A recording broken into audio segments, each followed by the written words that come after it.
Combo Blizzard bakal OP lagi di Town Hall 18. Di Town Hall 17, Blizz agak turun karena Town Hall masih jadi pertahanan.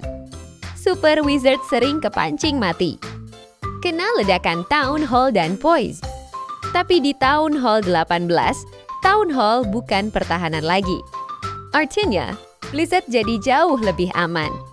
Fokus Blizzard sekarang bukan buat ngejatuhin Page, tapi ngerusak core base.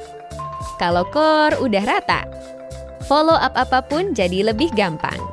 Lalon, Dragon Rider, sampai Hybrid Auto enak masuk. Kazam Pialanya, Blizzard berpotensi op comeback di Stage 18.